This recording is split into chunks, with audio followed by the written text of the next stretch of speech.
con argumentos que podrían ser equivalentes a la producción del pensamiento cuántico dentro de la matemática como explicativa de una realidad, de la realidad, la idea de Dios y la idea de la matemática, ¿no?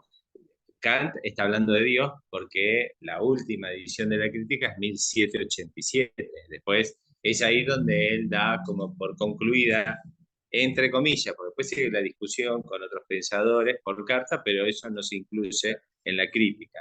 Él ya la cierra ahí y uno puede pensar la argumentación de Dios y la argumentación de la matemática matricial para la física cuántica.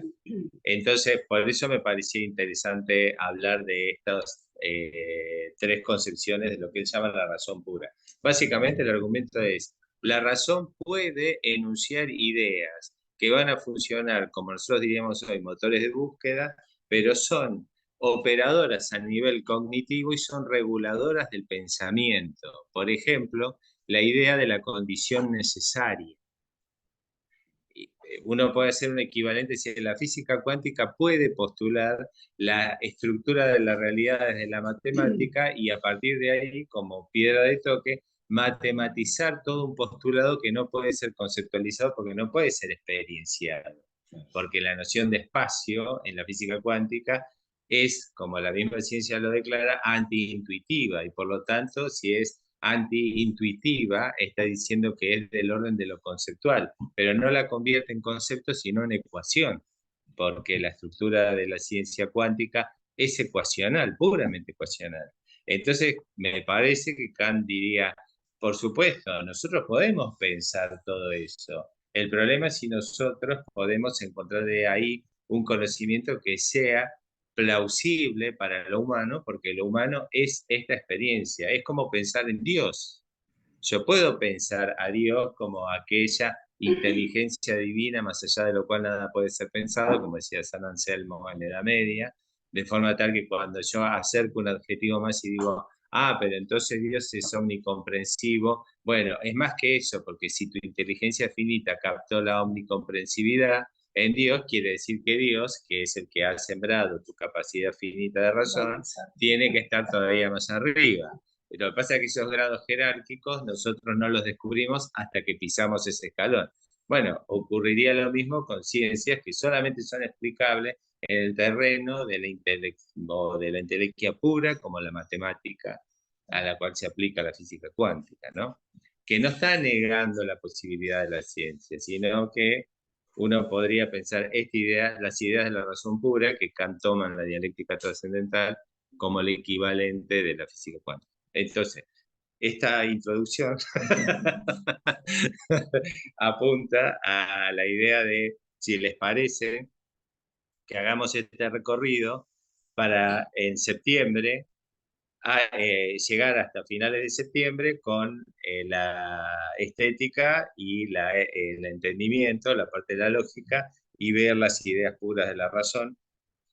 Y vemos los últimos días de Kant para ver cómo fue, digamos, su vida cotidiana. Es solamente anecdótico, pero nos cuenta un poco de la vida de Kant hasta su muerte. Y después, octubre y noviembre, entrar en La Revolución es un sueño eterno y, bueno, las bases de Alberti, ver las nociones del liberalismo en el siglo XVIII para comprender cómo es la movida de la filosofía liberal norteamericana y europea, que era la filosofía que se discutía en la época, ¿no? O sea, las posiciones radicales de los revolucionarios, las posiciones muy radicalizadas, las de lo que hoy llamaríamos la izquierda, era el pensamiento de liberales que estaban discutiendo sobre la propiedad privada, pero eran liberales de pensamiento. No, no se refería a no eran materialistas históricos, porque el materialismo histórico todavía no existe en el 1800. Posterior a eso, es el siglo en el que Marx produce el materialismo histórico, pero no, antes no está.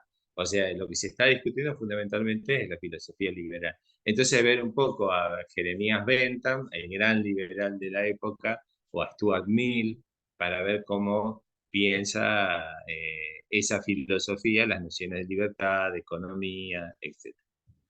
Bueno, no sé si les parece la idea de Sí, seguir por ese camino. a mí bien. Igual iba a tomar ese camino, Vamos a ver en qué pero estamos ya con lo octubre. todos levantaron la mano, así que después ya como los políticos dicen, pero levantaron la mano en el Congreso. Sí, creo que sí. Yo saqué un Esas poquito de creencia. experiencias previas que se hacen para tomar decisiones, no son vinculantes, Claro. pero son obligatorias. Y han sido todas entendidas. No es obligatoria, no hay que hacerla. No, hay que hacerla para escuchar. Y después otra idea, Tomar ideas de conocer, un modelo moderno. otra idea era de por ahí un sábado que elijamos, lo podemos hacer, en vez de trabajarlo expositivamente, lo abrimos a la discusión y al debate y nos dedicamos a discutir de lo que fuera, de lo que quiera, de lo que salga, ¿sí? Como posibilidad. Esto viene a cuento, ¿por qué? Porque a veces vieron que generalmente se dice de la filosofía de Kant que es abstrusa, ¿no? Y a veces esa cuestión es que seguir el hilo de lo que el tipo está proponiendo lleva más tiempo de atención. Y a veces, por ahí, esos tiempos de atención, cuando por ahí interrumpimos y pasamos a otra cosa, el que está sosteniendo ahí, por ahí pierde el hilo de la argumentación. Entonces, por ahí podemos hacer esto de, bueno, un sábado, discutimos de esto, de lo otro, yo anoto los temas y discutimos de esto, de lo otro, de aquello, o lo que fuera, mi ley, la política, mientras no sea partidaria, ¿no? La política con P mayúscula, ¿no? No vale venir con caps ni remera. No. Claro, no, I love Macri, no. Pero, Dólar sí, peso no. Claro. Aguante Donald. Claro, hablar de política, pero por eso había pensado ver un poco los fundamentos de la filosofía liberal, para entender qué era lo que estos pibes estaban discutiendo en el siglo XVIII, cuando se organiza la revolución y se exporta al resto del planeta, ¿no? Que es Europa la que la exporta al resto del planeta, y también eso hay que tenerlo presente, ¿no? Porque también es una forma de entender a qué se refieren los procesos de decolonización, ¿no?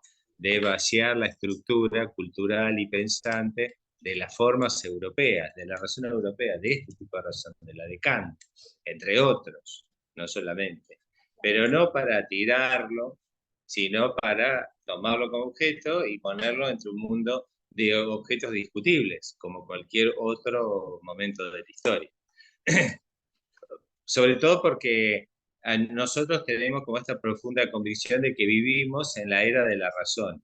Vivimos en la era de esta forma de razón, no de la razón, de esta forma de razón, que es operativa, que es científica, que es positivista, que es útil, domina la materia y propone un montón de beneficios, ventajas y de complicaciones. Pero no es la única forma de razón. Bueno, como para a veces como lo de la decolonización, a veces suena muy intencionado, muy ideológico, es cierto, pero no está vaciado de sentido, no es un capricho o un antojo o un invento, ¿no? Bueno, entonces, ¿estamos de acuerdo en todo?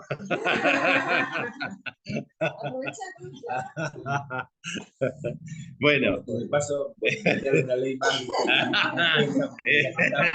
por abajo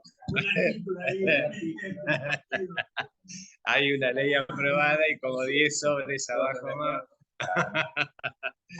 Bueno, nosotros el otro día habíamos empezado a ver ya la estética trascendental. Voy a recordar para reforzar los conceptos fundamentales, ¿no? De representación. Este concepto sigue estando vigente, de hecho es el ciclo de la representación. El concepto que Foucault toma a lo largo de toda su obra para hablar de la época clásica es este. Él va a discutir, no va a discutir, va a analizar el concepto de representación.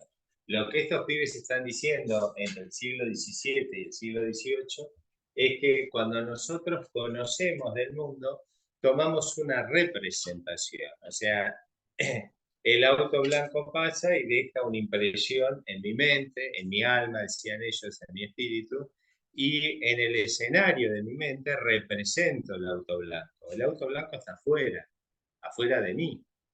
O sea, con lo cual habría dos situaciones espaciales. Mi espacio interior, mi sentido interno, lo llama Kant, y el espacio exterior, lo llama Kant, que es aquel donde existe todos los entes que hay en el mundo, todos los entes.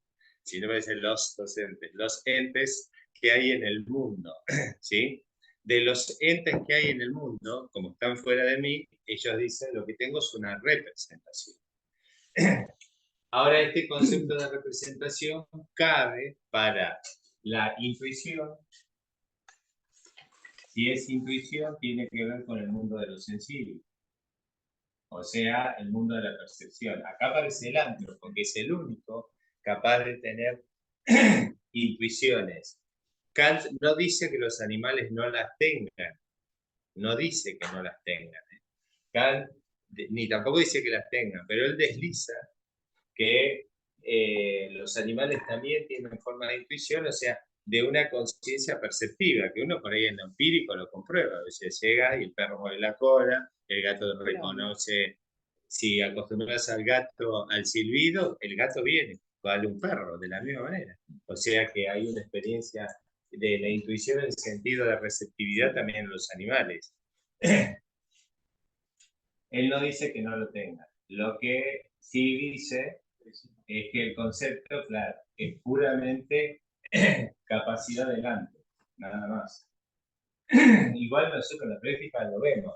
Igual yo personalmente creo que para mí los animales se hacen los boludos, que ellos hablan. Para que no los pongan a trabajar. Claro, hablan entre ellos, ¿no? Por mucho que nos quieran, cuando nos vamos acercando dicen, para, ahí viene, y Ahí yo viene, sí, mover la cola. y yo silencio, sí, mover tachito de la comida y disimula. El concepto que es el entendimiento. Si ustedes se fijan, lo que hace Kant es, dice, él arranca diciendo, yo voy a explicar el conocimiento humano.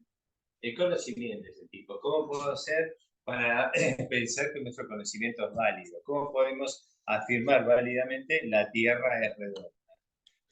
Entonces dice, bueno, eso entonces significa que el conocimiento parte de juicios. Esto es igual a juicios. Y entonces analiza los juicios, o sea, analiza el lenguaje y parte de los conceptos. Y ahí analiza juicios, distingue tres, los analíticos, los sintéticos a posteriori y los sintéticos a priori. A él le interesan estos, pero analiza todos. Él dice, estos tres tipos de juicios son los que nos permiten decir, o sea, los que nos permiten pensar todo el mundo, pero estos nos van a dar un conocimiento verdadero. Lo que yo voy a demostrar es cómo el conocimiento puede ser verdadero a partir de juicios a priori, es decir, de la relación entre la intuición sensible y el concepto. El primero, el analítico, que dice A es igual a A, son todos los juicios de la lógica, un triángulo es una figura, es aquel juicio en donde el predicado del enunciado, de la relación sujeto y predicado, el predicado ya está en el sujeto incluido y por lo tanto el enlace significativo entre predicado y sujeto ya está comprendido porque el sujeto ya lo enuncia. Un triángulo es una figura de tres lados, ya está puesta en el sujeto, porque dice triángulo, una figura de tres ángulos o de tres lados. Este es un juicio analítico. Este es absolutamente cierto y verdadero. Lo que Kant dice es, nosotros con juicios de naturaleza lógica, ¿aumentamos el conocimiento? No. Lo que ese tipo de conocimiento nos permite verificar es, por ejemplo, el principio de identidad, aplicable en lo empírico, pero, digamos, no salimos de la piedra a la piedra, el caballo es el caballo, el azul es el azul, etc. pero sin embargo son necesarios para la estructura del discurso. El juicio sintético a posteriori es el que mi conciencia hace una síntesis. Ahora ya sabemos que cuando él dice sintético se refiere que hay una síntesis de la conciencia del ántropo que participa de la experiencia. A eso se refiere el sintético, es el proceso de síntesis. Entonces, a posteriori es con posterioridad de la experiencia. Si yo digo, en el altillo de la biblioteca hay un piano, voy, subo la escalera y veo un piano, corroboro con la experiencia que efectivamente hay un piano. Entonces, el enlace en la estructura de la oración, en el aula del altillo hay un piano, el enlace entre piano y aula del altillo está dado por la experiencia de ir corroborar. Voy y corroboro. Pero eso no es algo de naturaleza universal, porque en otras bibliotecas no hay piano, o qué sé yo, hay un trombón. Entonces, ahí el enlace se da por la experiencia, pero ese juicio no es obligadamente así, no es ni universal ni necesario. Eduardo, Sí. en estos juicios, ¿cómo entra el razonamiento inductivo? O sea, porque el analítico responde al deductivo, ¿no? A es igual a.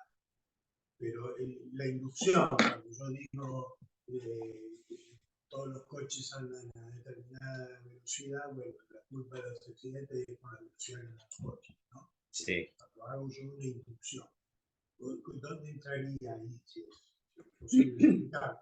Eso Sí. es una generalización. No, no es una generación, es un razonamiento inductivo, o sea, que no tiene certeza absoluta, pero vos decís,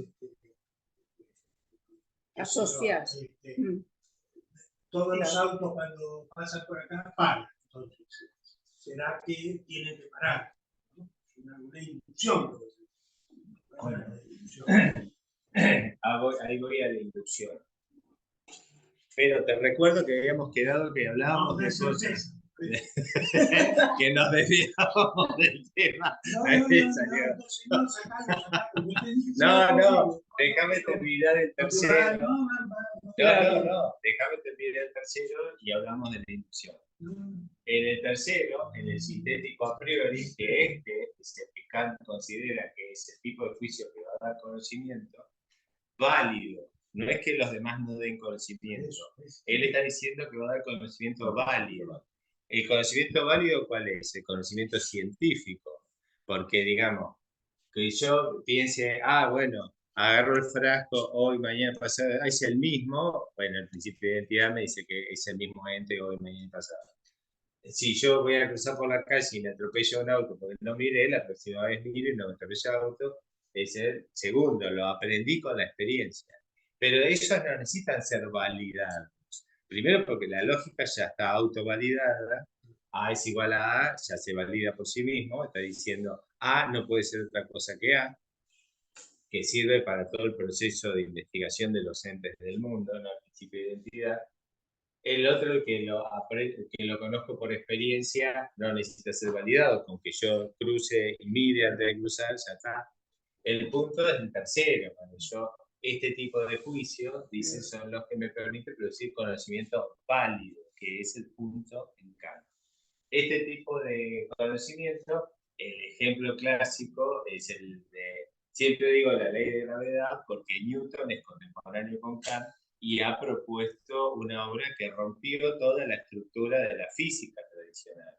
Porque Newton está diciendo, la estructura sintetizada, todos los cuerpos caen con una aceleración de 9.81 metros por segundo al cuadrado.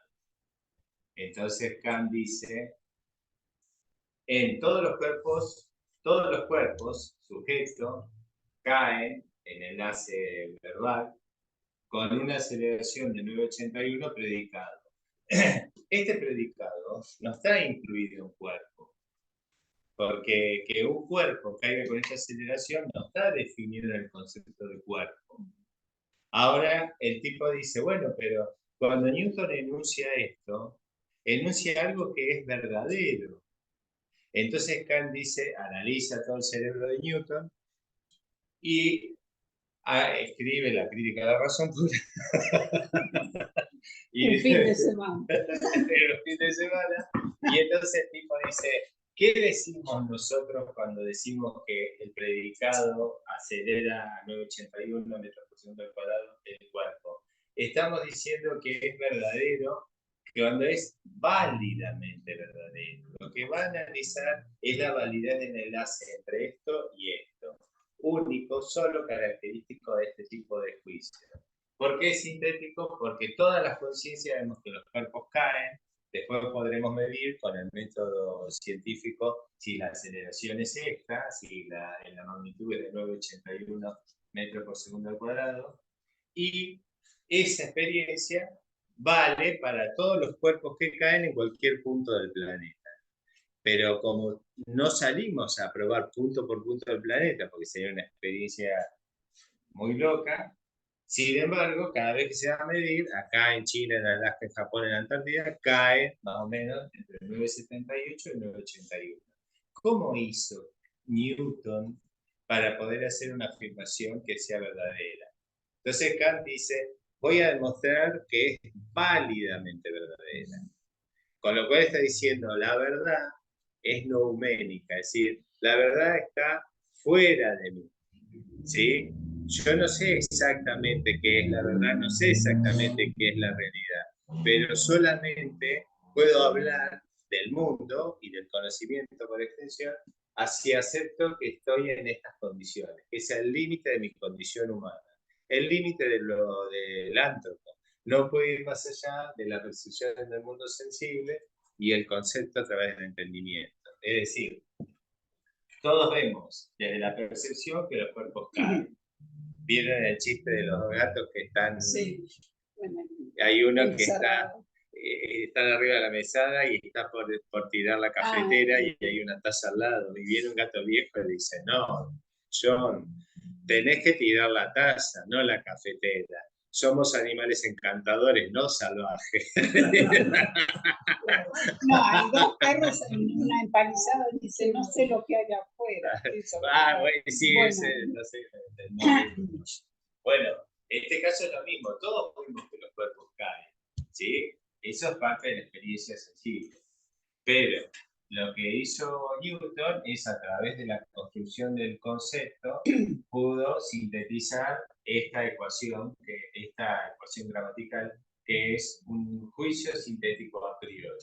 Sintético porque hay una conciencia que capta la sensibilidad, la caída, y un concepto que puede enunciar caída y aceleración, velocidad, peso, todo esto que no está comprendido necesariamente en el concepto de cuerpo, pero que nosotros, cuando decimos cae con esta aceleración, ya lo precomprendemos. Entonces, si cae, ya sabemos, tiene peso, tiene velocidad, hay movimiento, hay aceleración, lo sabemos con Newton. ¿Eso es real o no? Kant dice, el punto de la realidad es algo que es incognoscible para mí, pero yo no puedo moverme de esta trama, de captar y de pensar con conceptos. Y el enlace de los conceptos van a formar estructuras de juicios que son las que van a ser las estructuras de la ciencia. Y de los actos de todos los días, los actos hablantes de todos nuestros días son juicios, porque nosotros estamos enunciando juicios constantemente. Entonces el tipo lo que hace Kant es decir, le saca a esta tapa de la cabeza del ántropo, queda cada tapa así, y se mete y analiza esa nuez grande que tenemos en el cerebro, y el tipo piensa, bueno, voy a desglosar el cerebro de Newton para ver cómo pudo hacer esta afirmación. O sea, parte del ántropo, parte del hombre. El hombre tiene estas condiciones, y a estas condiciones un tipo más contemporáneo para mí, pero este tipo de los 90, tiene 30 años, Henry Allison los llama condiciones epistémicas. Porque lo que él dice es que si nosotros pensamos la crítica de la razón pura, a pesar de la estructura, como condiciones epistémicas, podemos pensar que toda la posibilidad que el ántropo tiene de producir conocimiento válido, es decir, enunciar estructuras gramaticales que son juicios sintéticos a priori, es porque nosotros portamos las condiciones epistémicas para enunciar el mundo y su realidad objetiva. Después, si está el mundo, si está toda esa realidad, él dice, nosotros en su núcleo fundamental no podemos llegar a conocerlo porque tenemos la condición epistémica y el límite, que es esa misma condición, para llegar a conocerlo. No podemos ir más allá. Sí. El Big Data, o sea, la era digital, es una herramienta que el antropo inventó para ampliar todo esto, el conocimiento. Bueno, pero ahí, ¿O no? en el artículo del video que subió Gustavo de Churkan, cuando Churkan habla de infocracia, él dice que el proyecto de Big Data, igual nos estamos desviando, Cristina. Bueno, pero la pregunta amerita, porque si hay un límite, ahora ¿qué es lo que pasa en la era digital? Lo que Churkan está diciendo es, Kant en alguna medida tiene razón, porque él estaba diciendo, yo no sigo a conocer el núcleo de la realidad. Entonces, el algoritmo viene y dice, yo voy a producir una Big Data que va a producir una apariencia de realidad para ustedes. Y el proyecto final es esta realidad algorítmica, que por ahí, digamos, a nosotros no nos toca tan de cerca, pero a los jóvenes sí. Pero lo que sí, claro, lo vas a ver. Claro, entonces la Big Data le dice, yo te propongo esta realidad. Mira, hay un mundo estandarizado, probabilístico, con un porcentaje de compra, de placer, de dirección hacia allá, de vacaciones. Y entonces ya está, la red, ya está, esa es la realidad. Dice, ¿qué es numéricamente la realidad? Y en el fondo no lo sé. Bueno, no me importa, la Big Data ya lo organizó. Ese es el riesgo que dice Churkan, que estamos viviendo. Las dos pastillas. Claro. Sí, más o menos la figura esta de la Matrix, de la película Matrix, ¿te acuerdas? Bueno, esa. Entonces, me voy a desviar a la inducción. Obsesivo y ortodoxo. El relajado dice, no,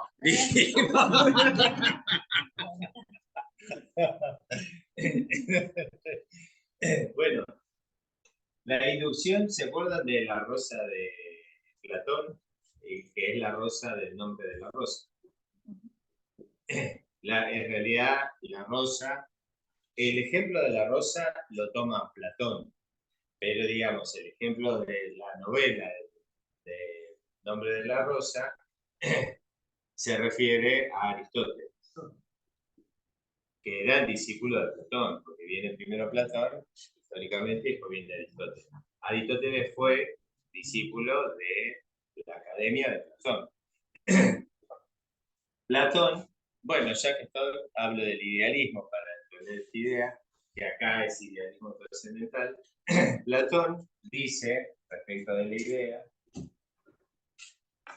que mi alma, nuestra alma, ha recorrido en el trasmundo. Platón tiene un aspecto esotérico y uno exotérico. El exotérico es el Platón que se conoce a través de los escritos de Platón, y el esotérico es que Platón adscribía como en una especie de religión a esta cuestión de que hay una estructura matemática del cosmos y que el cosmos es accesible por nosotros porque nuestra alma, que encarna y desencarna, Platón creía, era pitagórico, encarna y desencarna. ¿De dónde salen los conocimientos que nosotros tenemos en esta estructura encarnada? Es cuando nuestra alma ha recorrido el trasmundo, donde están todas las ideas de todas las cosas que existen materialmente en este mundo. Que cuando encarnamos, lo que nosotros tenemos y que tenemos que recordar, rememorar, son las ideas de la justicia, el bien, la libertad, la mesa, el perro, el agua, todo ello, nosotros como idea lo conocemos porque estuvimos en contacto en el trasmundo con esas ideas. Cuando venimos acá y reencarnamos, olvidamos esas ideas. Porque para encarnar, este es el trasmundo y esta es la tierra, tenemos que cruzar un gran desierto y acá pasa el río Leteo con las aguas del olvido. Entonces,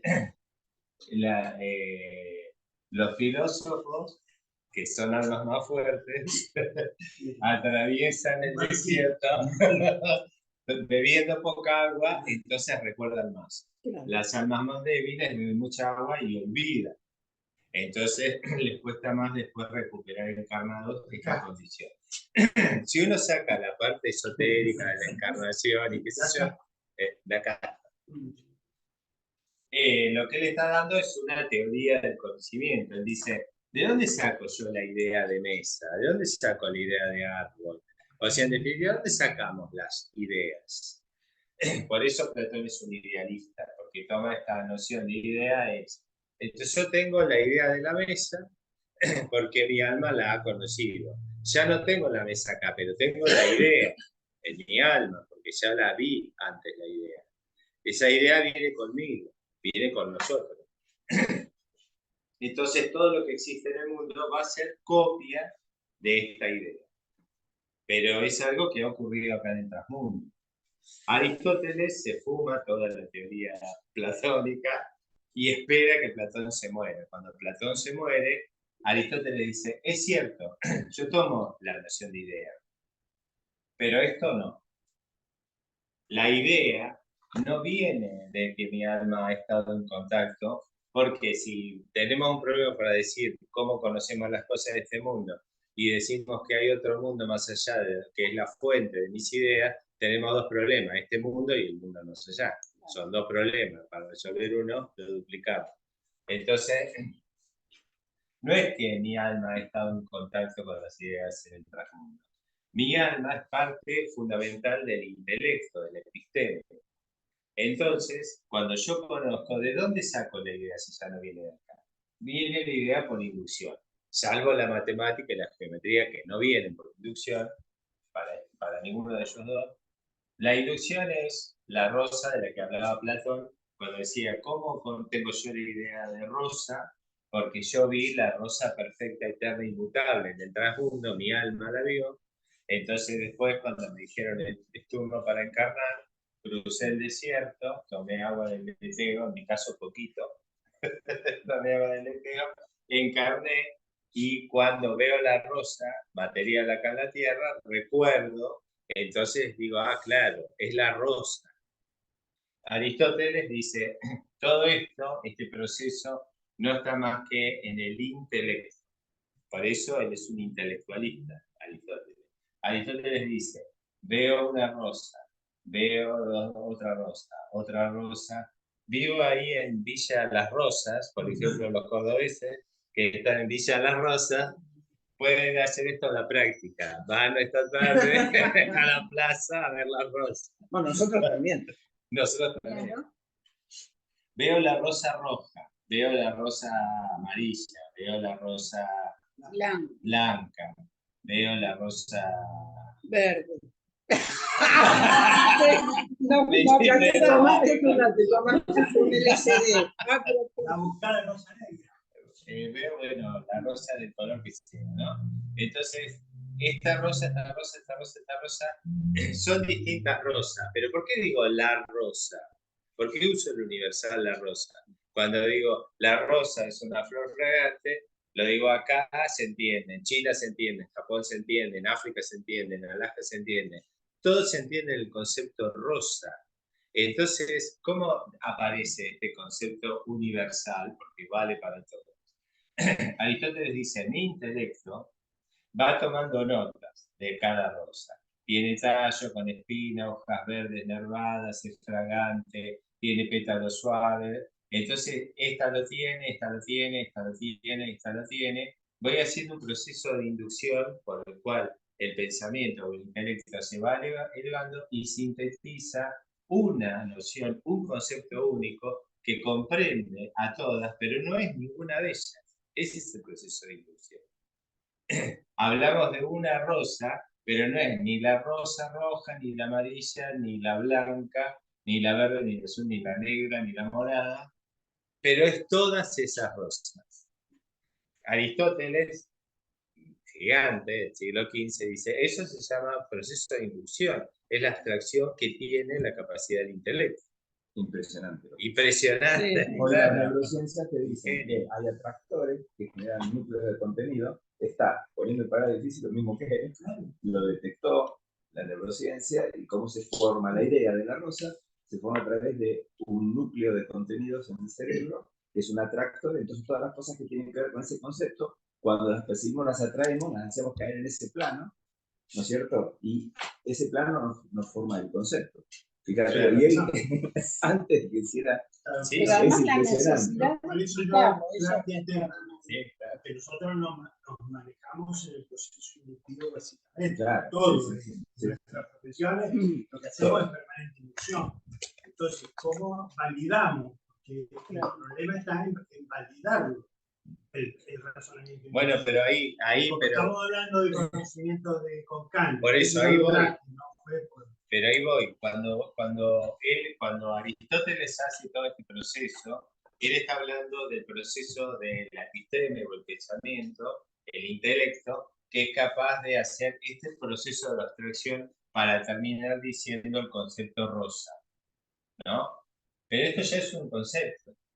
Kant está diciendo, bueno, como parte del conocimiento válido de los juicios sintéticos a priori, es la relación entre la estructura sensible y el entendimiento, la producción del concepto tiene que ver con la síntesis del entendimiento, cuando el entendimiento opera con categorías. Cuando Aristóteles está diciendo esto, que es un intelectualista, pero es parte del idealismo, no del idealismo de Kant, está diciendo, las rosas están ahí dándome su información, es la cosa la que me informa. Kant dice, eso es un conocimiento sintético a posteriori, voy y veo todas las rosas y entonces hago todo este proceso. Lo que desconozco, dice Kant, es que ese proceso requiere necesariamente la presencia de las categorías, de categorías puras del entendimiento, que están operando ahí para facilitar la posibilidad de la inducción, que es empírico. El proceso que hace Aristóteles es empírico y él propone tomar la idea a partir de la experiencia. Y Kant dice, para poder saber que efectivamente la rosa es válidamente verdadera, tiene que ser un juicio sintético a priori, que lo está haciendo Aristóteles. Lo que pasa es que Aristóteles no se da cuenta todavía porque está en un momento histórico en donde esta comprensión todavía no la puede tener. Es como Kant no puede tener comprensión en 1787 ni de la concepción de la Big Data, ni de la física cuántica, o el problema de la geometría y la matemática con posterioridad al siglo XIX. Porque si él pudiera haber visto eso, ya era de otro planeta, ¿no? Porque tendría que estar viendo 2 siglos para adelante. Lo mismo que Aristóteles. Pero en definitiva, el proceso de inducción requiere necesariamente que yo esté viendo el ente que sea. La rosa, no importa, un estudio o un objeto científico, pero tengo que estar en experiencia con eso. Lo que Kant dice es que para que la condición de la experiencia sea posible, solamente es válido los pensamientos sintéticos a priori, porque son los únicos juicios que necesariamente son los que dan cuenta de la experiencia posible. ¿Cuándo es válida la experiencia? Cuando ocurre la posibilidad de enunciar este tipo de pensamientos. Pero el proceso lo tengo que ir explicando para entender qué es lo que el tipo quiere decir. Por eso la filosofía de Kant es abstrusa. O le dicen, claro, pero creo que lo de la inducción, no sé si... No, sí, eso. Bien, entonces saco todo esto de la rosa, pero lo interesante también, como a nivel así cultural exquisito, vieron el libro de Humberto Eco, El nombre de la rosa. Se entiende si uno conoce todas estas referencias a lo que alude. Y la referencia tiene, digamos, la cuestión exquisita que se refiere a el conocimiento humano, cómo es posible el conocimiento, toma la figura de la rosa, digamos, la belleza de la rosa, pero la rosa en Platón, la rosa en Aristóteles, Y el problema político que significa en el siglo XI, que se da toda la historia de la novela, en una abadía que están discutiendo quién tiene el principio de autoridad sobre quién, si el príncipe sobre la iglesia o la iglesia sobre el príncipe. Si el príncipe se corona o lo corona la iglesia. Esa era la legitimidad de las... ¿Quién tenía más autoridad? ¿El papa o el príncipe? Entonces, esa discusión está de trasfondo, pero esa discusión se sostiene en este conocimiento. ¿Quiénes tienen la pauta del conocimiento verdadero?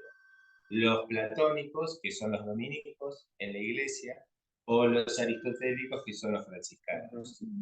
Porque los dominicos van a sostener el idealismo de Platón, porque cada pieza fundamental para sostener, digamos, del conocimiento la teología cristiana. Una alma Que después fueron los líderes en la Inquisición. Claro. El problema con los aristotélicos es que dice, no, pero ¿Quién si tiene la verdad? claro, si el proceso de conocimiento del mundo no tiene que ver con el alma encarnada de Dios, sino con mi intelecto, que toma notas de las cosas y abstrae, entonces se va a la mierda de la iglesia. Claro, El príncipe dice, no, se dan por yo pienso la política por mí mismo y la iglesia que tiene que ver. La iglesia no es negocio para la iglesia, ¿no? Entonces, bueno, lo interesante de la novela es que plantea todo esto. Igual se puede leer como un policial, ya está. Pero, digamos, lo otro... Yo cuando fui a ver, cuando hicieron la película, fui a verla al cine, adelante mío había una pareja, una señora grande, y entonces termina la película y el hombre dice a la mujer, al final, ¿cuál es el nombre de la rosa? Y la mujer le dice, la chica esa que se mete en el convento y que se acuesta con el ayudante. La trama era... Ella sintetizó ahí, dijo, ella es rosa. Ella es la rosa. Bueno. Claro. Después vino la canción de Sandro. La novia de Sandro. Lo que el otro día habíamos visto en la estética trascendental era que esto tenía los dos componentes que Kant dice como formas puras de la sensibilidad, el espacio y el tiempo. Entonces,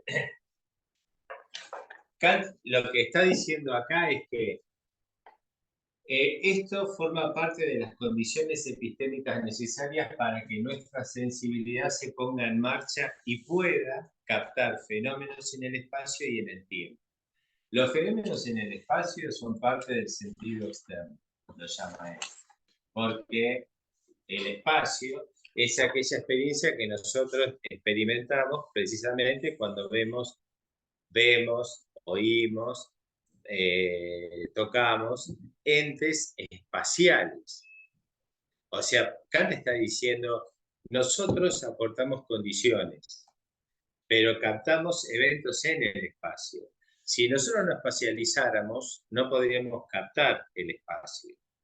Es como si dijera, hay otras posibilidades de captar. Por ejemplo, nosotros si tuviésemos las condiciones podríamos captar la frecuencia de onda que hay en el aire. No tenemos la condición para captarlo. Eso no significa que la frecuencia de onda no esté en el aire. Está en el aire, pero nosotros no tenemos la condición sensible para captarlo. ¿Sí? Sí tenemos la condición sensible de espacializar, es decir, de captar los fenómenos de lo que él llama el sentido externo, porque son externos a nosotros. Nuestro espacio interno tiene la condición de temporalizar, él lo llama sentido interno. Es decir, de captar en orden secuencial la naturaleza del fenómeno. ¿Sí? 1, 2, 3, 4, en un orden secuencial. O sea, el reloj está en la cabeza. Digamos, la sucesión. El reloj es una forma de cuantificación. Claro. El reloj está dentro y la balanza está fuera. Está el fundamento, está el fundamento, no es lo mismo, porque esa va a ser la discusión con los matemáticos y con los geómetras. No es lo mismo que vos digas, Yo ahí colijo una cierta mala intención en el comentario. No, dije. Te tocó una fibra por lo visto. No, porque hay toda una discusión con ese. Kant se encarga de aclararlo. Él dice, con la noción de infinito, infinito matemático y infinito geométrico. Bueno, ahora lo explico directamente con el argumento metafísico y el argumento. Habíamos dicho, te recuerdo, que no. El sentido externo es el espacio. Él dice, esta es la condición, Allison dice epistémica, ¿no? Como esta capacidad que el antropo tiene, su comprensión, para captar las cosas del sentido externo. Las cosas del sentido externo, nosotros tenemos ingenuamente la sensación de que estamos en contacto con, pero estamos en contacto con filtros, diría Kant. Los filtros son la condición de que espacializamos y por eso captamos las experiencias del espacio. ¿Sí? Y a eso él lo llama intuición, porque lo captamos inmediatamente. La intuición es inmediata, es una captación involuntaria. ¿Sí? Entonces él lo llama sentido externo porque es precisamente el espacio. Y llama sentido interno a esta condición espacial en la que nosotros nos autocaptamos. ¿Cómo llamaríamos a eso de la autocaptación? A eso de por lo cual nosotros nos captamos a nosotros mismos. Podría decir, pongámosle, ahora estoy aburrido, o a la 1 voy a estar feliz, y a las 3 voy a estar durmiendo. Esos estados internos es una forma del espacio que no tiene que ver con el espacio exterior. O sea, no tiene que ver con lo que está fuera de mí, tiene que ver con lo que está dentro de mí. Pero las dos condiciones son condiciones intuitivas, porque yo me capto a mí mismo, aunque sea voluntariamente, porque ahora estoy hablando de esto, entonces no me estoy autocaptando, pero cuando quiero lo puedo hacer, me detengo y me pongo a pensar y me estoy autocaptando. Capto una experiencia espacial, pero de naturaleza interna. Distinto es de la experiencia espacial que él llama sentido externo. Ahora él dice, tanto el espacio como el tiempo son condiciones epistémicas que aporta el antropo, que nosotros aportamos a la experiencia. Podemos ver los autos que pasan por la calle, o sea, determinar un espacio fuera de nosotros, porque nosotros, previo a eso, a priori, tenemos la condición como antropos de espacializar. Esa condición la aportamos nosotros, pero nosotros estamos acá y acá está el mundo. Y Kant no está diciendo, acá del otro lado no hay espacio, no está diciendo eso. Kant no está diciendo, no hay cosas, no está diciendo eso. No está diciendo que las relaciones temporales no afecten los fenómenos del espacio, pero son relaciones temporales, por lo tanto, la condición de relación temporal la estamos aportando nosotros, que estamos observando empíricamente el fenómeno fuera de nosotros. Entonces Kant dice, ¿cómo puedo argumentar que el espacio es él no dice condición epistémica, dice una intuición pura, Allison dice condición epistémica.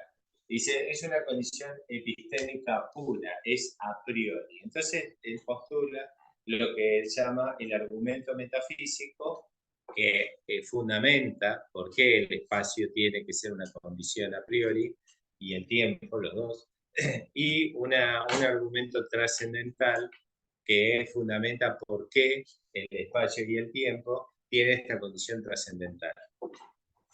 En el argumento metafísico, ¿se acuerdan que habíamos visto que metafísica era lo que está más allá de lo físico? Como que todos los elementos que nosotros vemos en el espacio, todos los entes que nos rodean, tienen una estructura y que esa estructura no está puesta a la vista, está por detrás. Si está por detrás es porque objetivamente tiene una estructura, pero ahora hay un sujeto que está diciendo objetivamente esta es la estructura del ente, entonces Kant dice, es acá en el sujeto que hay que validar que eso que dice sea referencia válida del ente, porque el ente está ahí, no nos dice nada. Nosotros estamos en el mundo y los entes no nos dicen nada. Nosotros queremos... Pero te va a acusar, te va a juzgar. Entonces, igual es un chiste machista. Los otros entes humanos. Bueno, no, está bien. Pero los entes no humanos no nos dicen nada, están ahí y punto. Nosotros somos los que tenemos el problema con los entes. Y queremos conocerlos y queremos decir cómo son, ¿sí? Y aparte de querer decir cómo son, tenemos que decir que es válidamente cierto lo que estamos diciendo. Entonces Kant dice, el ente solo no nos puede decir lo que es. Eso es una ingenuidad en algún punto. Pero, digamos, necesitamos la experiencia de que el ente esté presente.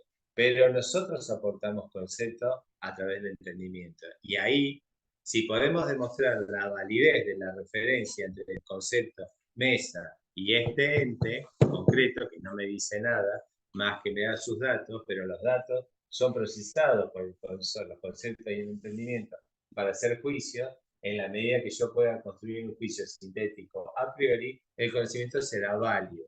O sea que la ley de validez del conocimiento también está en el ántropo, no sin el ente, con el ente. ¿Eso puede variar en el tiempo?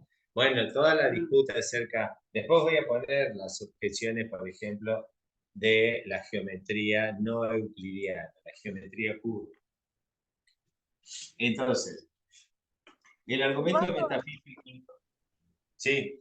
Vos hace un ratito dijiste algo que creo que no completaste, que dijiste que el espacio y el tiempo tienen una relación, no sé qué, por eso se denominan trascendentales, algo de trascendental. Sí. La condición trascendental. Algo de, creo que no lo terminaste de desarrollar, por eso creo que no lo entendí. Sí. Para Kant, que un argumento sea metafísico tiene una condición, y si es trascendental, tiene una condición que engloba también lo metafísico. ¿Sí? El argumento metafísico es que aquella condición que es a priori. Por eso él argumenta desde la metafísica, su argumento es metafísico porque va a explicar por qué es necesario que espacio y tiempo sean condiciones a priori de la experiencia. Y es trascendental porque este es intuitivo. Ahora, significa, el intuitivo, significa que es no conceptual. No conceptual. Ahora, cuando entremos en el metafísico, vamos a entender la diferencia entre lo no conceptual como aquello que es intuitivo en relación con el a priori. Por ejemplo, en el espacio, el tipo dice, en el argumento metafísico, en este, después hace el argumento trascendental. Y este acá se le complica con el tiempo, no con el espacio. En el metafísico dice, nosotros, bueno, primero dice, no es posible que el espacio sea una noción, o sea, sea un concepto para nosotros abstraído o inducido de la experiencia empírica, de la experiencia, de lo empírico. Es decir, me muevo en el espacio, veo los autos que se mueven en el espacio, las gotas de lluvia que caen en el espacio, que caen, ¿sí?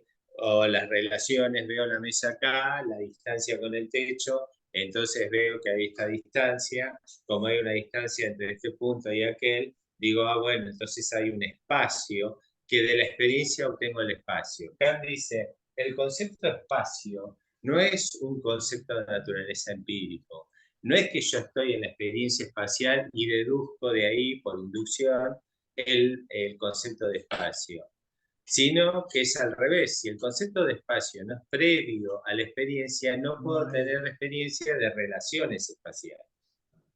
No es posible que el concepto, estamos hablando del a priori, no el argumento metafísico, no es posible que el concepto de espacio haya sido abstraído de la experiencia que por inducción lo haya deducido como el concepto de Rosa en Aristóteles. No sé si se entiende la idea. Ujú. Es decir, viene en el combo cuando nace, claro. está bien, Está bien. pero no es innato, no es innato, no es innato, es ingénito, porque el entendimiento es pura actividad. Sí, sí. No, pero la noción es distinta. Él está hablando de actividad. Él está diciendo que todo esto se activa cuando el antropo está en la experiencia. Por eso es posible validar el conocimiento experiencial, objetivamente. Porque el antropo participa de la experiencia. El error fue haber creído desde el idealismo que el ente está ahí para informarme y yo lo proceso en mi cabeza y con eso es suficiente. No, no es la razón la que no aporta. La razón aporta por el entendimiento, los conceptos y las categorías de los juicios. Pero sin la experiencia sensible no tengo posibilidad de conocer objetivamente el ente. Lo que está diciendo cuando dice que el espacio debe ser necesariamente a priori, es que no puede ser un concepto derivado de la experiencia. Es decir, yo me muevo en el espacio, camino, entonces digo, claro, como estoy caminando en el espacio, el concepto espacio vino de mi experiencia de caminar, de saltar la cerca, de mirar la distancia con el techo, de las relaciones espaciales. Kant dice, para que yo pueda enunciar relaciones espaciales, ya precomprendí el espacio. O sea, el concepto espacio ya está precomprendido por mí. Y por eso no puede ser que como concepto derive de la experiencia, pero sí, acá hace un análisis conceptual. Por eso él llama este argumento metafísico, porque él está diciendo, para que yo diga, el techo está arriba de la mesa, el arriba es una relación espacial que ya comprende previamente el espacio, si no, no tendría el arriba. Es como si nosotros trajéramos a una lombriz que no puede ver, pero tiene la relación del arriba y el abajo en términos no conceptuales, sino, digamos, más de naturaleza sensible. No sabemos de la condición de la lombriz, pero digamos ciega. Entonces, supongamos que puede entenderlo y le decimos a la lombriz, no, ahora anda para atrás. La lombriz que no tiene experiencia espacial, conceptual, te va a decir, ¿qué es atrás? Conceptualmente no entiendo qué es atrás. O andá para adelante o apurate, como una relación en el tiempo.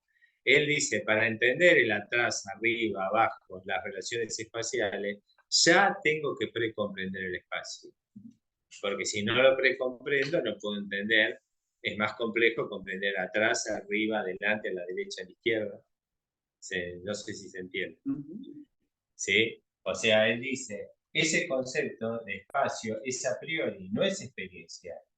Porque el concepto espacio, la palabra, pero el concepto, el contenido de ese signo, ya tiene que estar primero en mí para entender arriba, adelante, atrás. O sea, no puede provenir de la experiencia. En la experiencia se sintetiza para que cada uno de nosotros pueda comprender las relaciones espaciales. Pero el espacio tiene que estar como continente epistémico previo a la experiencia del espacio. ¿Sí? ¿Se entiende?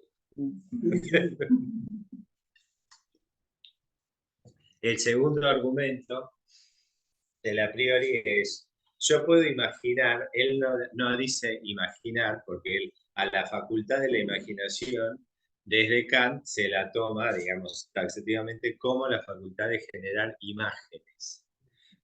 Él dice concebir en mi espíritu. Nosotros hoy día decimos imaginar, decimos, imagínate un elefante azul, estamos diciendo, crear la imagen de un elefante y ahora píntalo azul, ¿no te parece? El elefante azul. Él lo llama concebir en nuestro espíritu, en nuestra alma. Dice, nosotros podemos imaginar o podemos concebir en nuestra alma un espacio sin cuerpos. Si ahora imaginamos, borremos todas, llenemos nuestra imaginación de elefantes. Ahora sacamos todos los elefantes, no queda nada. Nos queda el espacio vacío. Podemos poner un espacio lleno de elefantes. Tenemos elefantes y tenemos espacio. Ahora yo les digo, piensen en un no espacio. Imposible, nosotros tenemos necesariamente que pensar la posibilidad de algún continente que tenga a los cuerpos. Podemos pensar un espacio vacío, pero no podemos pensar cuerpos sin espacio. Estamos en el espacio metafísico, que es el a priori, es el concepto. Él está diciendo el concepto de espacio. ¿Podemos pensar un espacio, la posibilidad de cuerpo sin espacio? No, porque nosotros ya en nuestra estructura pensante, un cuerpo ya está contenido en un espacio, porque sería imposible pensar cuerpo que no está contenido en algún lado. Es como decir, bueno, yo voy a dibujar acá una casita. Ya está, ya la dibujé. ¿La ven? No, no la ven, porque no la apliqué en un espacio. No hay un soporte para eso. Lo mismo en nuestra mente, está diciendo él. Si yo digo, las casitas están en el territorio de la provincia de Neuquén, y después digo, las casitas están, ¿dónde están las casitas? Están. No podemos pensar Y esa es como un posibilidad. mundo bidimensional o tridimensional. Está bien, pero O conceptualmente, no lo podés imaginar. está bien, pero ahora él está diciendo, no pierdan de vista que estamos pensando en el concepto espacio. Sí. Si el concepto espacio no viene de la experiencia, o sea que no lo saqué yo de transitar la experiencia del espacio, sino, dice él, entre paréntesis, que la experiencia de transitar el espacio es posible porque el espacio es una condición epistémica, es a priori a la experiencia, funda la experiencia. Si no la tuviera a priori, no podría fundar la experiencia y no podría decir válidamente nada de la experiencia, pero puedo precisamente porque estoy limitado a esta condición. Espacializamos. Entonces, o sea, puedo pensar los cuerpos en el espacio, puedo pensar un espacio sin cuerpos, lo que nunca puedo pensar es que los cuerpos no ocupen espacio. Eso está cuestionado, ¿te parece que el videito de esos amigos de Google? Porque, pero... planteaba la existencia de que los espacios, los cuerpos hacen el espacio. Claro, ese es el argumento de Leibniz, que es un contemporáneo de Kant, y que era, el otro día Daniel mencionó algo de los matemáticos en el jardín de Epicuro, pero les recuerdo que todos estos pibes eran matemáticos y geómetras, todos. No es que ellos están hablando de un lugar ajeno a esto, ellos son matemáticos y geómetras. Desde el siglo XVII son todos matemáticos y geómetras. Entonces, lo que Bunge está diciendo acerca del espacio es, recordemos que Bunge trata de fundamentar la filosofía científica, que se llama su teoría, que es como el helado caliente. Pero digamos, es la posición. Yo lo ponía en términos de Kant es así, sí, Kant. No, pero no es por eso. Cuestionado, digamos. No, pero no es por eso el problema del espacio. Vos recién me olvidé cómo es que dijiste que decía Bunge del espacio. Los cuerpos son los que generan el espacio. Bueno, Leibniz dice por qué tiene que haber un espacio antes. Claro. Cuando existe un cuerpo, existe un espacio. Mientras no existe un cuerpo, no hay un espacio. Bueno, Kant dice que para que alguien como Bunge pueda afirmar eso, ya está precomprendiendo la noción de espacio. O sea, el universo tiene. Porque si el concepto. Como la capacidad de entender la existencia del espacio. ¿Cómo, Elisa? Claro, el concepto, porque él está diciendo, es como si nosotros ahora aterrizáramos en un planeta que está en la otra punta del cosmos y que está sujeto a otras condiciones y el ántropo tenga otras condiciones epistémicas y nosotros no pudiéramos interpretar los fenómenos que están ocurriendo, que para ellos son naturales, porque carecemos de esa condición epistémica. Supongamos que ellos sean una civilización que no necesita ver, y que por evolución son ciegos como las lombrices. Y que entonces hablemos, no, pero te vas a caer, ¿cómo caer? Te van a decir. No tiene la estructura conceptual, porque no tiene esa condición epistémica para espacializar, porque está ajeno de la experiencia de la vista, que no es solamente la vista la que espacializa. Sí, bien, sí, Gustavo. tengo una pregunta, ¿no? Es decir, ¿cuál es la diferenciación entre espacio y distancia? Y permitidme darte un ejemplo, porque me parece a mí como que el espacio después puede ser considerado como una experiencia empírica. Cuando uno piensa, por ejemplo, como por ejemplo el riachuelo, donde hay agua para mí para tomar, está demasiado lejos. Está demasiado lejos el río donde puedo tomar agua, está demasiado lejos, lo cual lo que está impidiendo a mí de que yo me satisfaga de la sed que tengo es la distancia. El fruto en el árbol está demasiado alto, lo que me impide a mí comer ese fruto es la distancia. No vale la pena que tire mi flecha para matar a ese animal porque está demasiado lejos y la flecha no va a alcanzar. Este, ¿Cómo podés decir, cómo se puede, o cómo Kant pudo decir de que el espacio no es una experiencia empírica cuando en realidad la vida misma nos pone en una situación así? ¿Y cuál es la diferencia entre la palabra distancia y espacio? Sí, ojo, Kant no está diciendo que no sea una experiencia empírica, al contrario, él está diciendo que lo empírico solamente es posible de ser validado, o sea, una distancia de acá al riachuelo. Yo te recomiendo no tomar agua del riachuelo, por la duda, pero digamos, si vos sos todavía excéntrico, como para ir a tomar agua del riachuelo. Pequeño río. Kant, lo que Kant diría es, primero, para que vos enuncies conceptualmente la noción de distancia, que es una relación espacial, es porque previo a eso tenés precomprendido que es el espacio. Si no, no podrías hablar de una relación como la distancia. No podés hablar de lejos o cerca si vos no sabés primero qué es espacio conceptualmente. ¿Se entiende la idea?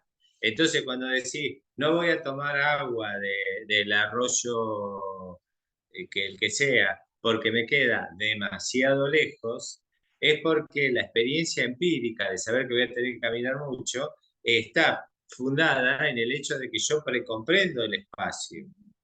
O sea que Kant está diciendo, no está negando lo empírico, él dice, la única manera de fundamentar la experiencia empírica válidamente cierta es precomprendiendo espacio y tiempo como condiciones epistémicas que el antropo aporta. La experiencia solo es posible para Kant si nosotros aportamos la espacialización y la temporalización. Lo que nosotros no sabemos para Kant, lo que es nouménico, es decir, la realidad que nosotros enunciamos como resultado de la síntesis de nuestra conciencia, esa empiria de ese arroyo me queda demasiado lejos para tomar agua, lo que no sabemos es si efectivamente en la realidad esa distancia es absolutamente tal. No lo sabemos porque nuestras condiciones para marcar distancia son estas, no otras. O sea que si coincide o no con la realidad es lo que no sabemos, pero él no está diciendo que no haya afuera una realidad. Hay, pero el afuera está condicionado por nuestro sentido externo que espacializa y por nuestro sentido interno que temporaliza.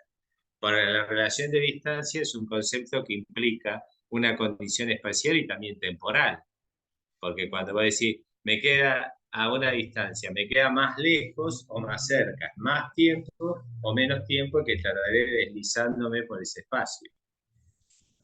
No sé si te lo expliqué, ¿sí? Entonces, habíamos visto que no es posible que las relaciones espaciales, como la distancia, cerca, lejos, salgan de la experiencia. Para entender una relación espacial, primero tengo que comprender el concepto espacio. A partir de ahí puedo hablar de relaciones espaciales. Puedo pensar un espacio con cuerpos, puedo pensar un espacio sin cuerpos, lo que no puedo pensar es cuerpos sin espacio. ¿Sí? Y después, el espacio es uno, continuo e infinito. Y ahí aparece el problema, entre otros, que toma Bunge, que toma de Leibniz. El postulado matemático de Bunge, bueno, yo no leí toda la totalidad de lo que él dice, pero a Leibniz ya lo había querellado la idea de Kant, porque de hecho el argumento es contra Leibniz. Y él dice, si lo que dice Leibniz es cierto, que dice, la mesa está abajo del techo, por lo tanto el techo está arriba de la mesa. La mesa tiene a la derecha, bueno, a mi derecha, tiene una pared, a mi izquierda tiene una ventana y a 4 metros tiene una vereda, dice Leibniz. Entonces, ¿qué es el espacio? El resultante de la distancia entre la mesa y el techo, la derecha de la mesa, la izquierda de la mesa y la distancia a la vereda. El resultante de todas esas relaciones geométricas es el espacio, es una abstracción. El espacio como tal no existe. Y Kant dice, no, el espacio existe. Lo que nosotros no sabemos exactamente cómo es nouménico. Pero nosotros tenemos experiencia espacial, pero previo tenemos que aportar nuestra condición espacializante, porque si no, no podría entender derecha, izquierda, a 6 metros, arriba, abajo. Esas relaciones espaciales son post-experiencia espacial, pero la experiencia espacial solamente es entendible si yo puedo espacializar. Y nosotros como especie no solo podemos, estamos limitados a la experiencia. No podemos ir más allá de eso. No sé si se entiende mi idea. O sea, los objetos le dan sentido al espacio. Los objetos ponen en acción nuestra posibilidad de recepción de los objetos en el espacio. Pero si nosotros no pudiéramos espacializar, no se pondría en acción ninguna actividad. No. Lo que pasa es que en este caso es involuntario, porque nosotros yo me doy vuelta y hay un objeto. No es que elijo que haya cosas, las cosas están. Entonces, en la medida que me las encuentro, van apareciendo ante nosotros. Nosotros los naturalizamos. Vieron que la pregunta de Heidegger es, ¿por qué hay cosas en el mundo en vez de nada? ¿No? Es interesante la pregunta. No es nada, claro, no lo puedes imaginar. Pero la pregunta es, ¿por qué hay cosas en el mundo? Sí. Y yo esto en el aula lo hacía con los pibes. Se ponían re nerviosos. Decía, ¿pero cómo? Dice, pero es obvio, hay cosas en el mundo. Hay cosas porque hay cosas. Claro, porque hay cosas, porque ¿cómo no va a haber una mesa para comer? ¿Cómo no va a haber algo para tomar? Y bueno, se armaba toda la discusión que era la idea, que se inquietara. Porque si vos pensás que el universo en realidad es finito, pero está en expansión, ¿hacia dónde se expande? Claro. Hacia la nada. ¿Y qué es la nada? ¿Dónde lo que está afuera. Lo que está afuera es complejo. Claro. Claro. Ese espacio no es espacio, lo que no está dentro. Bueno, no está dentro del límite. Ahí Kant lo que dice con el problema de la matemática y el infinito, que es el tercer argumento metafísico. Los 3 argumentos metafísicos del espacio valen igual analógicamente para el tiempo. Bueno, igual ahora los digo. Él dice, hay un único espacio que es continuo y es homogéneo, un único espacio. Nosotros separamos, digamos, él nos dice artificialmente, pero nosotros decimos contiguo a este espacio está el espacio del baño. Contigüidad es una relación espacial que ya tuvo que haber comprendido espacio, porque si yo no comprendo el concepto de espacio, ¿cómo voy a entender contigüidad? No podría entenderlo. Se entiende el análisis conceptual y acá es metafísico, no es trascendental todavía. Guarda. No se vayan a confundir. Un amigo mío me decía que yo había estudiado filosofía para tener comentarios inteligentes en un cóctel. Estabas como un diálogo. Me pareció muy ingenioso. No, me pareció muy buena la idea, ¿no? Él dice que el espacio es continuo y es homogéneo. ¿Pero por qué? Yo me estoy saltando, digamos, la conclusión final de la crítica, que es la síntesis de una conciencia. La gran emergencia del pensamiento de Kant es que todo este proceso lo explica partiendo del antropo, que ya está todo cerrado y terminadito, redondeado, pero él va sacando parte por parte porque nuestro entendimiento no puede producir en un orden no sucesivo. Nuestro entendimiento capta en un orden de sucesión, como nuestro enunciado.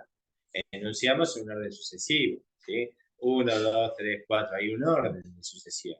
Entonces, para explicar el proceso, si el proceso es completo y circular en el sentido de que cierra sobre sí mismo, por eso Kant es el primer gran sistema completo de pensamiento. Yo adelanto que en cierre el concepto de síntesis es síntesis de una conciencia. O sea, aparece la noción de conciencia como aquel evento que puede sintetizar los fenómenos del mundo, mis fenómenos internos también, la alegría, la desolación, lo que fuera, puede sintetizarlos y los puede unificar en una experiencia global y mantener estable mientras dure la psiquis de ese sujeto, la razón de ese sujeto, mantener unificado la experiencia del mundo. O sea, ¿qué cosa mantiene unificada la experiencia? Tiene que haber algo que unifique todo esto. La experiencia sensible con los conceptos, juntos se unifica en la condición de un antropo con una conciencia que mantiene unificado y estable el sentido y la realidad del mundo, ¿no? O sea, esto emerge ahora acá con Kant, por eso Kant rompe la historia del conocimiento y ya no hay una marcha atrás. De hecho, después Hegel, que es el continuador de Kant, va a tomar esta noción de la conciencia para elaborar la dialéctica del amo y el esclavo a partir del deseo de la conciencia que quiere ser reconocida por la otra conciencia y fundamenta en el tiempo los derechos humanos.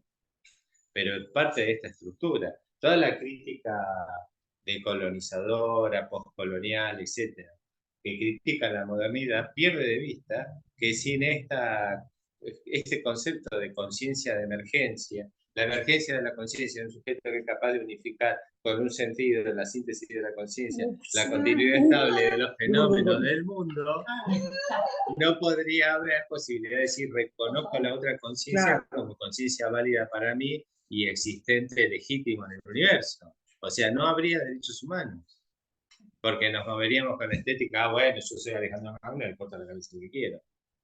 ¿Sí? ¿Se entiende? Esta es la condición política de la emergencia de la conciencia que ocurre acá, con Kant. Lo que pasa es que Kant la deja limitada, la experiencia del antropo, no está interesado en el aspecto político, y Hegel en el siglo siguiente, que es un estudioso mucho más frenético que yo de Kant, postula esto para una razón que mueve toda la historia del mundo. O sea, la historia no se mueve accidentalmente. Como lo sabemos, porque Kant en este siglo ya enuncia esta experiencia.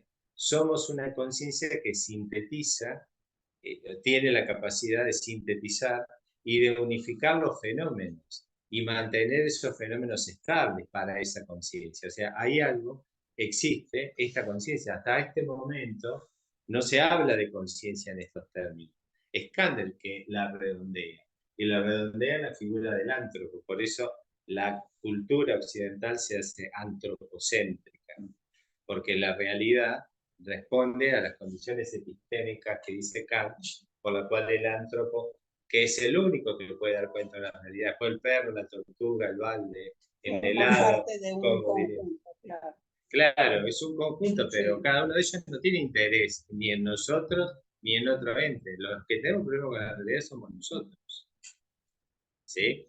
Bueno, Kant da esta respuesta. Por ahora, hasta ahora vamos parcialmente. La respuesta está incompleta, pero yo adelanto que es la conciencia la que sintetiza finalmente los eventos. Entonces dice, si hay una conciencia que sintetiza, unifica.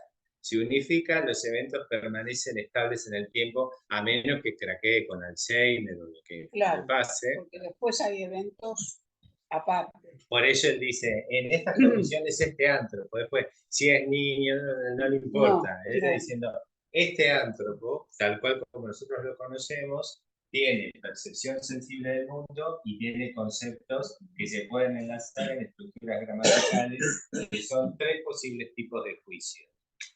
Él dice, me voy a ocupar de esto porque yo quiero fundamentar la ciencia de Newton para decir por qué esto es válidamente cierto, para demostrar cómo que pudo Newton enunciar esto y que sea válidamente cierto. Entonces va por el camino de cómo se valida el conocimiento, cómo un conocimiento es objetivo. Que un conocimiento sea objetivo es que los objetos alcancen su nivel de objetividad. Por sí mismo, Los objetos, por supuesto, numéricamente son objetivos, pero la tortuga está ahí y no se preocupa para decir, yo te voy a explicar mi estructura para que vos entiendas cómo yo objetivamente soy un ente. La tortuga sigue, el balde está ahí, el helado de chocolate. Esto es muy de Fontana Rosa, que Fontana Rosa, cuando Ernesto Esteban Echenique, el aforista de Fontana Rosa, dice, en el mundo hay bien y mal, hay justicia e injusticia, hay placer y dolor, hay árboles, hay tortugas, helado de chocolate, en fin, hay de todo en el mundo. Bueno, por numerar. él lo satiriza, pero él está diciendo, en el mundo hay cantidad de cosas que son indiferentes a nosotros. Somos nosotros los que nos movemos entre los entes del mundo.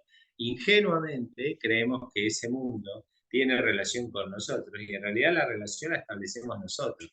Ahora, cuando decimos, es cierto que hay un árbol en la vereda, Kant dice, ¿cómo podemos validar objetivamente que el enlace de, es cierto que hay un árbol en la vereda, es válidamente cierto?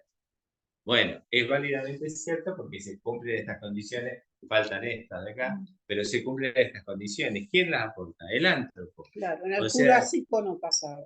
es que mientras no había un ente con No, conciencia que se pudiera preguntar sobre la capacidad de síntesis de su conciencia, no. ¿Qué cosa? Imaginarse un mundo sin gente, ¿no? Pero hay una película, yo la comenté un par de veces, viejísima, de Gerard Depardieu, Jean Moreau, esa que la hizo un director de cine que dijo que él un día estaba pensando como si es posible que existiera un sujeto que no tuviera conciencia de la relevancia de sus actos. Y ahí se le ocurrió y se le argumenta la película. Entonces, toma dos tipos que son amigos, que viven el momento al momento, o sea, cumplen el momento 1, pasan al momento 2, ya ni se acuerdan del momento 1, pasan al 3, no se acuerdan. Claro. Pero es un estado más que de inmediatez, no hay un registro consciente de sus actos. Entonces ellos necesitan plata, agarran, roban. Y tienen plata y se van, siguen otra cosa, van a comer, que es un restaurante, pagan y qué sé yo, salen. Entonces dice, salen y está el mar. Dice, vamos a dar una vuelta en una lancha. Entonces roban una lancha y van a andar. Usan, claro. Todo el proceso de la película va, son acciones que van ocurriendo. Tremendo, y los tipos van ejecutando sin registro del acto anterior. No hay bien, no hay mal, no hay nada. Ellos solamente llevan actos adelante. Lo que el director se planteaba era cómo era posible la estructura de un sujeto que en su conciencia no tuviera registro del acto anterior. Y yo estuviera presente. Inmortal, claro, esta la debes haber visto, es una película. Sí, ahora que me das las imágenes la vi. Bueno, con el argumento metafísico del tiempo, es análogo a este. En el primero, en el espacio, decía, no es posible que yo pueda captar las relaciones espaciales arriba, abajo, derecha, adelante, atrás, si yo no tengo previo el concepto de espacio en mí. Lo mismo vale para las relaciones temporales. Él dice, no es posible que yo pueda decir ayer, hoy, mañana, si yo previo no comprendo el concepto de tiempo. La diferencia que él pone es que el espacio, como forma pura de intuición, se refiere a los fenómenos en el espacio de mi sentido externo. El tiempo es una experiencia que tiene que ver con mi sentido interno, porque es mi conciencia la que temporaliza. Es la conciencia la que aporta el orden de sucesión. Nosotros no podemos captar el ente en 360 grados. No captamos la totalidad de la experiencia. Captamos parciales. Y las captamos en orden de sucesión. 1, 2, 3, momento 1, momento 2, momento 3. Pero cuando yo digo momento 1, momento 2, momento 3, ustedes lo comprenden porque ya comprenden el tiempo. El tiempo es una experiencia previa. Es el continente o la condición epistémica que abarca la posibilidad de la experiencia. O sea que el tiempo no está abstraído de la experiencia temporal, sino que la experiencia temporal es posible porque nosotros temporalizamos. ¿Sí? Después, el argumento del espacio es, puedo pensar espacio sin cuerpo, pero no puedo pensar cuerpo sin espacio. Es lo mismo, puedo pensar fenómenos en la experiencia, pero no los puedo pensar ajenos del tiempo, porque no hay fenómeno que pueda ocurrir que no comprenda la experiencia temporal.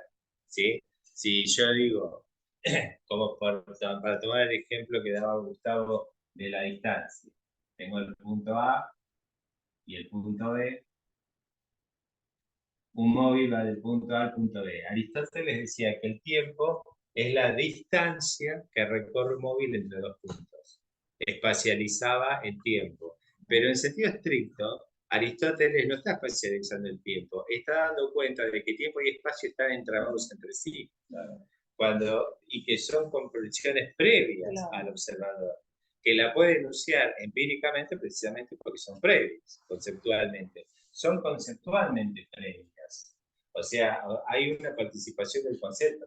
Todavía no llegamos porque, como yo dije, la estética trascendental va a ocupar 2 sábados. Recontra esquemático el tipo.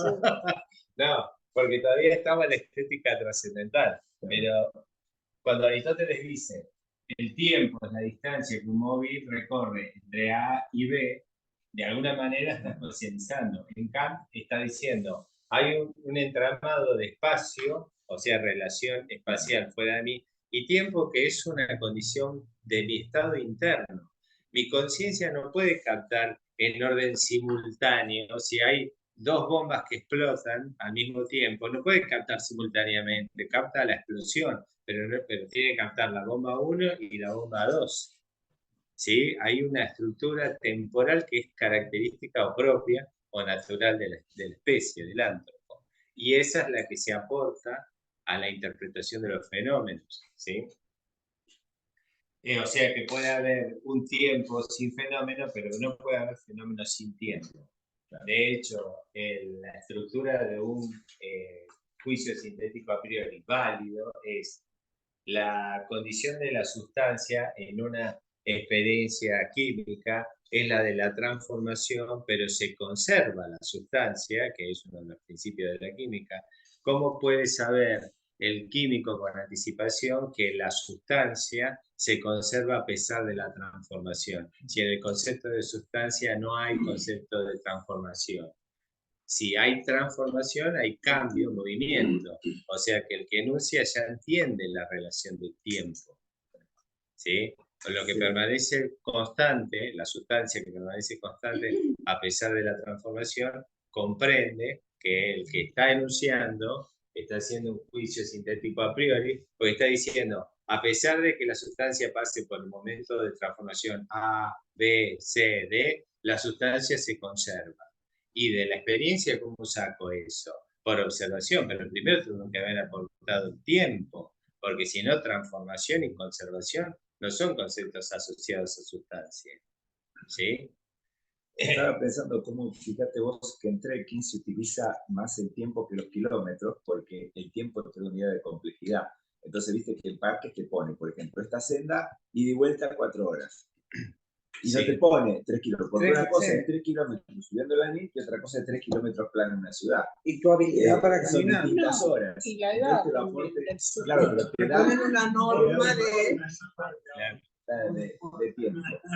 Y sí, la dificultad, claro. Te da medida de dificultad, Claro. el tiempo que te Sí, pone, ¿no? yo ¿Cómo siempre relaciona con la espacialización? nivel de dificultad cuando dice mediana, digo, bueno, entonces sí, ese complejo, me quedo tomando un café.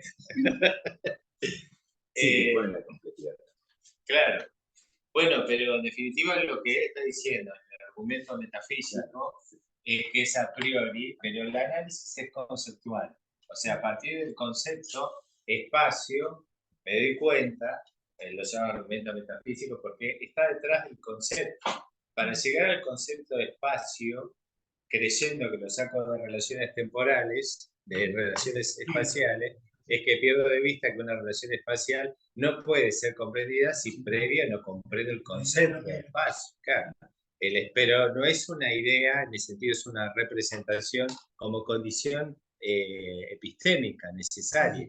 Por Yo eso, te decía otra vez, medicina forense se usa ubicado en tiempo y espacio. claro, Lo que te da es no ubicado en tiempo y espacio no existe, no sabe nada, no representa el hombre. claro, no tiene la representación No de tiene espacio y tiempo, por Claro. eso, digamos, este ántropo. Ignoren. El ántropo no está en condición de ántropo. Claro. O sea, no tiene, digamos, las facultades que le permiten registrar, sintetizar, unificar la experiencia. Digamos, Kelsen, que es el jurista más o menos del que estás hablando. No hay por qué, no la medicina forense, la medicina. Porque Kelsen es un jurista que a principios del siglo XX toma la teoría de un kantiano fanático. Padre de la abogacía de la UBA. Claro, sí. Y él, a partir de la teoría de Kant, o de la filosofía de Kant, enuncia la teoría del derecho natural, pero es toda una teoría jurídica racionalista en el sentido kantiano. Bueno, dije los tres argumentos. Lo mismo, el tercer argumento, así como el espacio es infinito y homogéneo, el tiempo también es infinito y homogéneo.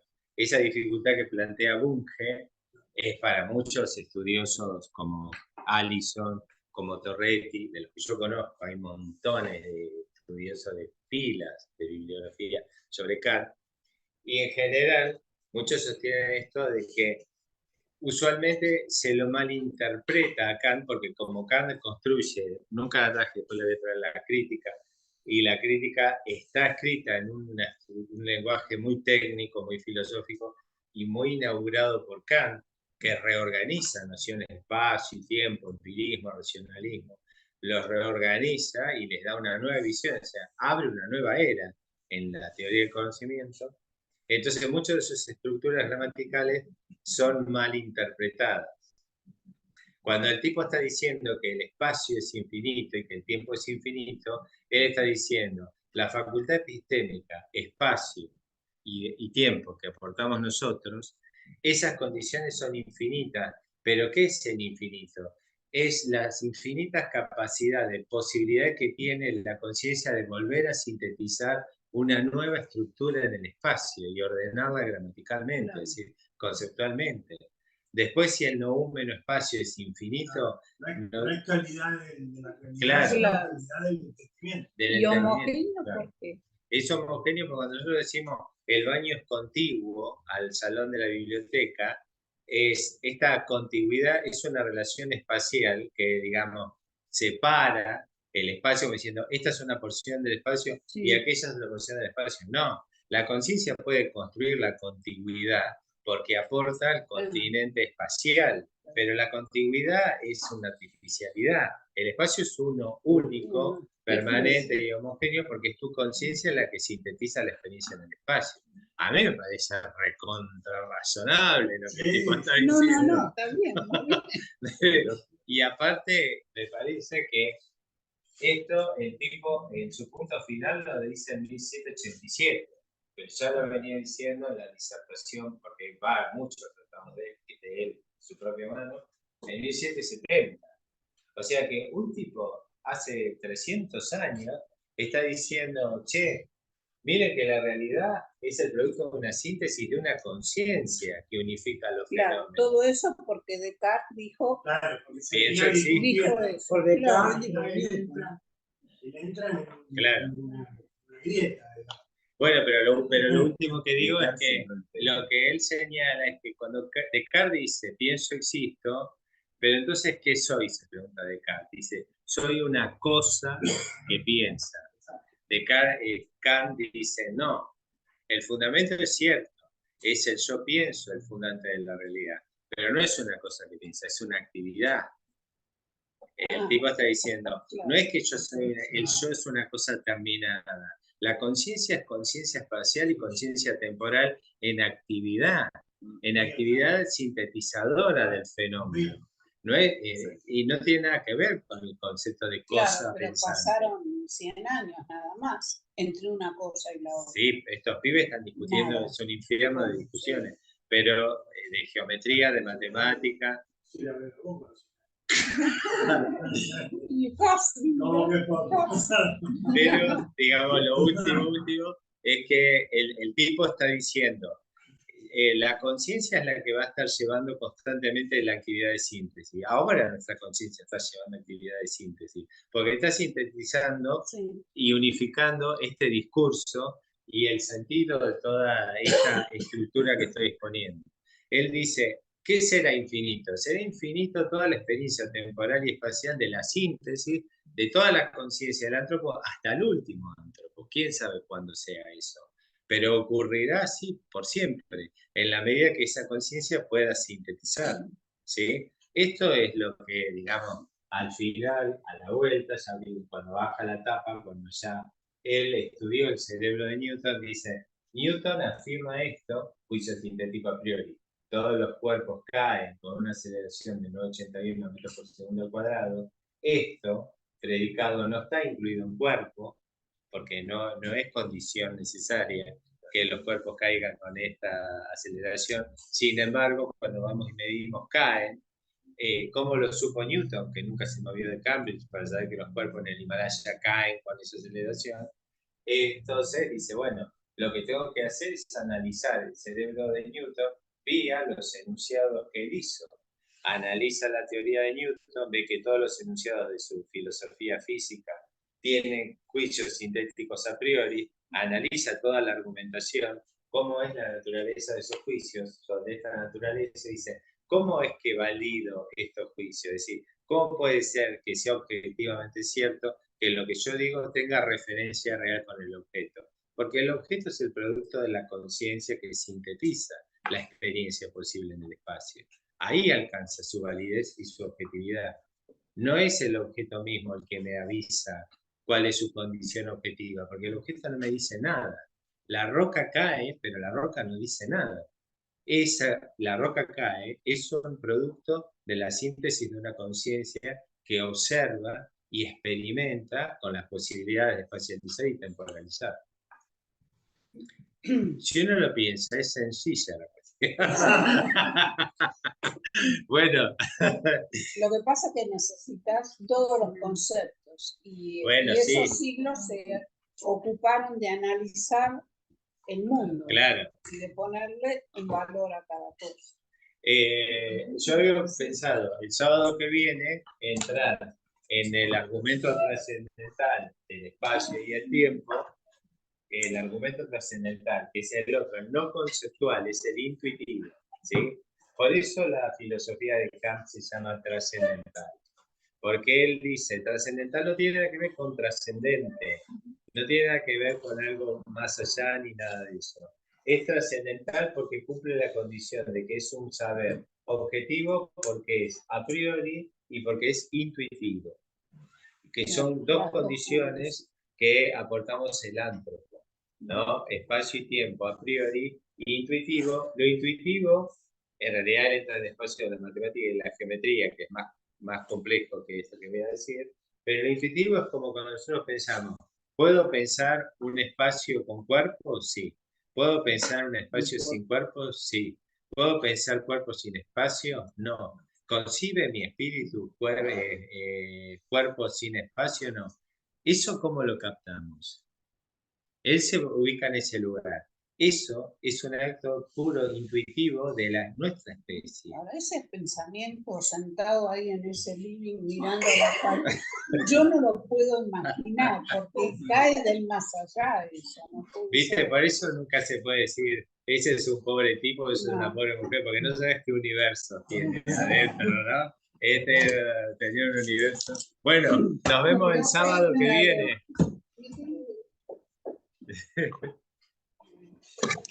Gracias, beso a todos. Chau, chau. Adiós. Chao.